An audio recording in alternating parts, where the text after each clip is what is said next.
Hey everyone, Golden Ninja 3000 here again. Today I'm reviewing LEGO Ninjago Legacy set number 71739 Ultrasonic Raider. This has 725 pieces, 7 minifigures, and it retails for $80 in the US. This was released on August 1st, 2021, and it is the only way to get that exclusive 10th anniversary Golden Zane minifigure. Golden Zane is based off of the Season 12 Forbidden Spinjitzu look. I have mixed feelings on that. I don't like how all of these golden minifigures are, like different seasons, especially because they're all from later seasons. If they were remakes of like original, like seasons like 1 through like 7, then I would have liked them a lot better. It just feels weird to me that like to celebrate the 10th anniversary, they're making golden versions of everything from like the most recent years. And so I think that his headpiece is really cool. I love the translite blue molded with the pearl gold. You can really see like the interior of that piece like a lot more clearly like this. But again, I don't know. I really would have preferred if all of these figures matched. Same old face underneath. He has great torso and leg printing, and he does have some back head printing and back torso printing. All of the anniversary figures include a stand like this. I really love it. It's got a great printed piece on the front. You've got little studs to denote the character's signature color. And then you've also got a couple of studs to put the figure on. So that works out very well. Again, I just really, really like how simple and easy those are. All of the ninja in this set are in their typical legacy outfits from 2019, so I'm not going to spend a lot of time on them because these are very common figures. It's great to see that sort of fire mold return, and I do like the legacy outfits in general. Again, I feel like they're a little bit tired by now because it's been, like this is the 3rd year of using these same outfits. And yeah, there have been some variants, but this is the only outfit that all of the ninja match in. Jay's Nunchucks of Lightning are a great build, and honestly, I think Jay's torso print might be my favorite. I just think it's the most interesting, and he does have his alternate face over here, and I'm not going to bother showing the back printing for any of these guys. Zane might be my favorite of these base legacy figures just because I really like that color combination of light bluish gray, gold, and white. I've always liked Zane's white and gold combination quite a bit. Same face as the last Zane minifigure in this set, of course. Cole's Scythe of Quakes is nicely built up, and I do like that dark brown headband on his forehead, although maybe it would have made more sense for it to be orange, like his little belt there. But regardless, he still looks good, and he gets an alternate face as well. Ratla is a great figure. I think that this snake looks great in sand blue. I really love all of the scale patterns as well. Only thing I could have asked for is a little bit of printing up here because I feel like that headpiece looks super plain compared to the rest of the figure. But yeah, I really like this color scheme change because I believe last time this character was also just dark blue. I can't remember for sure. And that headpiece really sticks, but you've got some great back of the head printing, and this does give you a little bit of a better look at the front face as well. Mesmo is my favorite minifigure in this set. I think he's exclusive just because I feel like I haven't seen this head mold in any other legacy sets because I buy most legacy sets, and even though it's been like a little while since I've built the other ones, I think he is exclusive and I really love him. He has the Hypnobrai Fang blade, I guess, so I kind of wish that blade was actually silver instead of that white color. And I also wish that they would just make these like collectible things again, like with the prints and everything, so that we could actually buy a couple sets and get the complete collection. But he also has some great printing on the top of his head, and yeah, it's just, I really love seeing these characters return, seeing like the Serpentine return, because they were some of my favorite villains.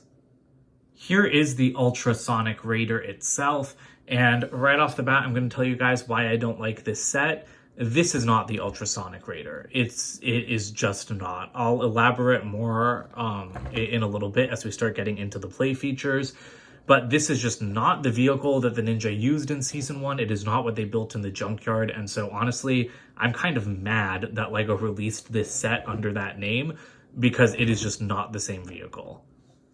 I'm not just talking about superficial differences. I've reviewed several legacy sets, and you guys know I really love some of them. I really don't like some of them. And sometimes the change can be a little bit hard to get past because my nostalgia really wins out. So I'm not bothered by the fact that, like the windshields are this shape instead of the older shape. I mean, I kind of am, But anyway, I'll save more of this for later in the review. I do not like these stickers. They were hard to apply. They don't look good, and the colors on transparent stickers are always washed out, so this white looks terrible next to the plastic. Both of these cockpits can open up, and this one does have a control panel, as does this one. I thought that they had different ones, and you can already see the play features not working well. Yeah, I'm going to end up ranting later in this review, guys. I'm sorry. I can already feel it coming on. But the upper cockpit does have some very nice chair detailing back there, while the inner one doesn't really have any detail at all. And another complaint that I have right here is that you cannot seat multiple minifigures in these cockpits. I think maybe you could squeeze 2 up here, but this can only fit 1. And in the show, it could fit 3 Ninja. And in the last set, it could fit 3 Ninja. So that does really bother me. The upper section of the build has some great detail, though. It is provided with stickers, but I really love the angling of these like kind of helicopter or plane like tail pieces, and those stickers do look fantastic. We've also got some blades off to the side with spinner crown turbines in them. You'll see what that's all about shortly. And then we do have 2 seats on either side of the cockpit with some guns that can be angled up and down. And then, as you can see, we've also got spring-loaded shooters on the sides of these. And you guys know how those work. Didn't want to shoot myself. Really glad that I didn't. We've also got large treads on the side. These do roll with the wheel in the back. They're actually a new kind of material. Didn't mean to break it. But these are like not really bendy, but they are slightly more flexible than the last pieces. The last pieces were like a glossy, hard plastic. These are still a relatively hard plastic, but they do have a matte finish and they just feel a little bit more rubbery. So that's really strange to me. And then they are studded with these kind of like tread bumper pieces that just make it roll easily along smooth surfaces like this table. We've got the signature large wheel of the Ultrasonic Raider at the back. This is a really cool piece. I always love seeing, large Technic wheels. And we do have a bunch of mechanical detail back here. And with that, I think it's time to get into the play features. If you guys have seen the updated Ultrasonic Raider from later seasons, I think it was in like the Day of the Departed wave, the Ultra Stealth Raider, you'll know that this can actually split off into multiple vehicles.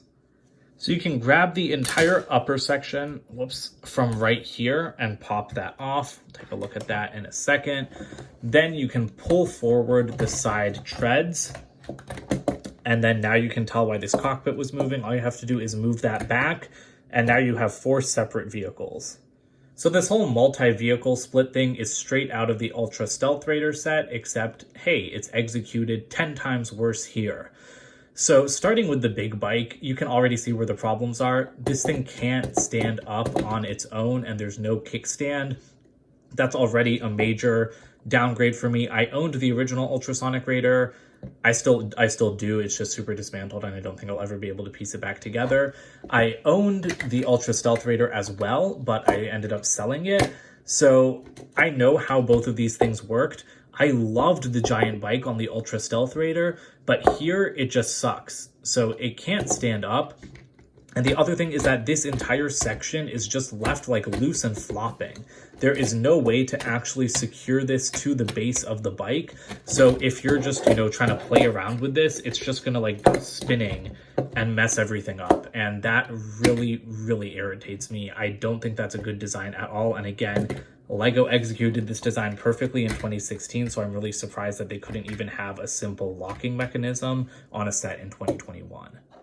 There is some detail exposed here once you remove the upper section, though. That's where it attaches, and you do have some stickers, and you've also got some blades along the side.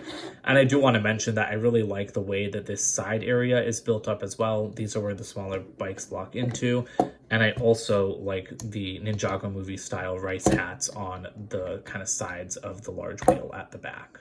The tread bikes also worked a lot better on the Ultra Stealth Raider, in my opinion, because here they look a little bit awkward. Like you have these major treads and then the riders are just kind of in the middle. On the old set, the riders, I think, were kind of sitting above the tread, so it looked more cohesive. It looked more like a bike and less like an L-shaped vehicle. And you can see you do have little wheels on the side. So I don't know, it feels like they're riding in a motorcycle sidecar, except there's no actual motorcycle. I do really like the kind of cockpit area, though. I love these guns. I think that they're really nice builds. And then I do like the claws that kind of come down around them. Other than that, though, there's really not much else to say. You can roll these things forward and back, and you know they've got the missile shooters on them, but that's pretty much like all they can do. Here's the little flying vehicle. This does have a pretty major play feature. If you push on this plunger, it'll like throw out the wings. That works out pretty well. It is a little bit awkward because they are angled down, so it's kind of hard to, you know, sit this thing on the ground. But I like that, and this does deviate pretty strongly from the Ultra Stealth Raider as well as the Ultrasonic Raider. It also doesn't have a prison at the back like both of those sets did, but I'm not too bothered by that. I actually think that this flyer part is my favorite part of the set because it isn't like a worse version of something else we've got before. It kind of is, but I mean, it's very different, so I'm not really bothered by that. And even, you know, like the blade ejection feature is more interesting. You can kind of move these turbines a little bit, not freely because they are on like friction pins. And you cannot fit multiple minifigures in here. I don't know why I thought you could, because I mean, you technically could seat 2 people there, but then this windshield can't close. So yes, this is just a 1-seater vehicle. Here are the extra pieces. Here's the box for this set. It's that typical $70 or $80 long box style. On the side, we've got Golden Zane. And then at the back, you can see how the vehicle splits into multiple parts. And you can also see images of the vehicle in the show. And you can clearly see that this looks absolutely nothing like that vehicle. Here's the instruction manual for this set. It is pretty big, and at the back we do have advertisement of the play features, and then you've also got an ad for all the other Legacy sets.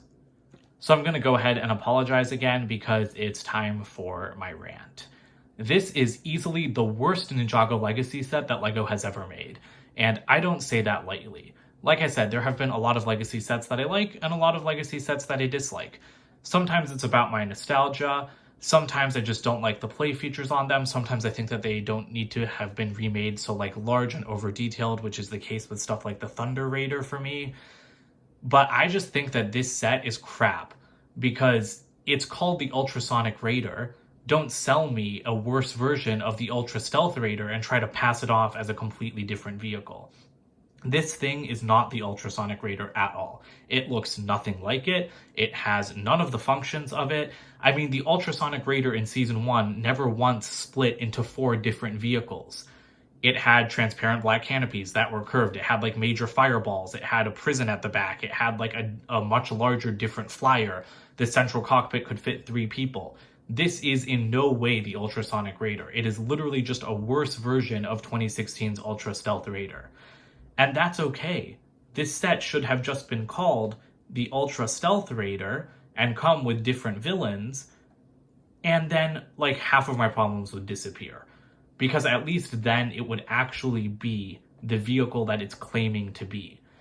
If this was the Ultra Stealth Raider, I'd be like, okay, I do think it's a worse remake of that, but you know, with stuff like the flyer, with stuff like the bikes, it's just doing that typical Legacy spin of trying to do things a little bit different. This is completely different. This is 100% different. This has nothing to do with the Ultrasonic Raider vehicle, so it shouldn't have been released as that.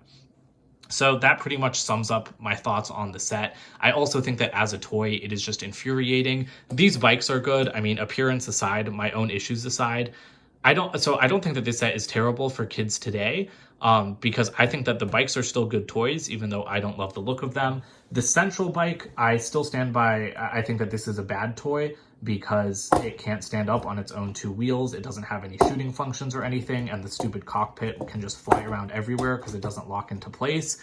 But the flyer back there, I think, also works out pretty well. So for kids today, I think that this is an okay set.